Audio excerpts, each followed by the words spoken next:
Some vacations offer more than just relaxation. Some come with a history and a haunting past. This is the story of a couple who found much more than they expected during their stay at an old inn. Ben and Emily were looking for a quiet weekend away.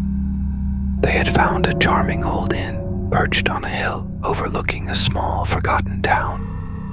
The hilltop inn promised history, charm, and the perfect escape from the city. Little did they know, it would also deliver a ghost. The innkeeper, a woman in her late 60s, greeted them warmly, but gave an odd warning as she handed over their room key.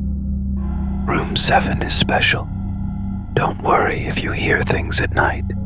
It's just part of the experience.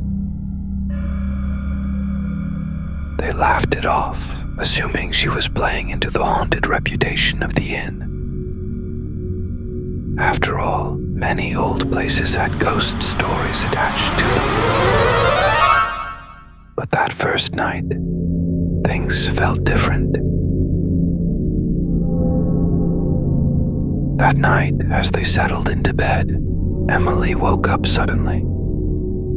She felt cold, an unnatural chill in the room. She glanced at the window, thinking maybe it was left open, but it was closed. And then, she heard it. The sound was faint at first, a soft humming, like a woman singing a lullaby. It drifted from the corner of the room, just beyond the shadows. Emily shook Ben awake, asking if he could hear it too. Ben, still groggy, listened, and then he heard it as well. The same soft, eerie humming, but there was no one there. They tried to brush it off as a trick of the wind, but it wasn't the wind. The next morning, they asked the innkeeper about the strange humming. She simply smiled and said, that would be Eliza. She's been with us for years." Ben and Emily exchanged uneasy glances, unsure if the innkeeper was joking. Eliza, as it turned out, was the name of a woman who had once worked at the inn, over a century ago. Eliza had been a maid at the inn, and legend had it she died under mysterious circumstances. Some said it was an accident. Others whispered about something darker. But whatever the truth was, her spirit never left. Guests had reported hearing her humming, feeling cold drafts, or even seeing her shadow in the hallway. That second night, the humming returned, but this time it was louder, clearer. Emily sat up in bed, her heart racing. The humming came from the same corner of the room. But when she turned on the light, nothing was there.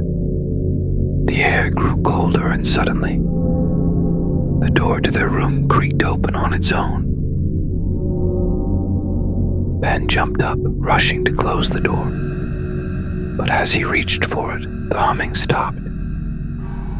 Everything went silent, and then they heard the footsteps. They both stood frozen as the soft, deliberate steps echoed down the hall, stopping just outside their door. Ben flung the door open, expecting to see someone, but the hallway was empty. No one was there. They couldn't explain it. The footsteps, the humming, the cold air that seemed to follow them. But one thing was clear. They were not alone in room 7.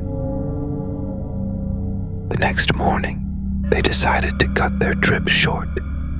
The charm of the Hilltop Inn had faded, replaced by an overwhelming feeling of dread.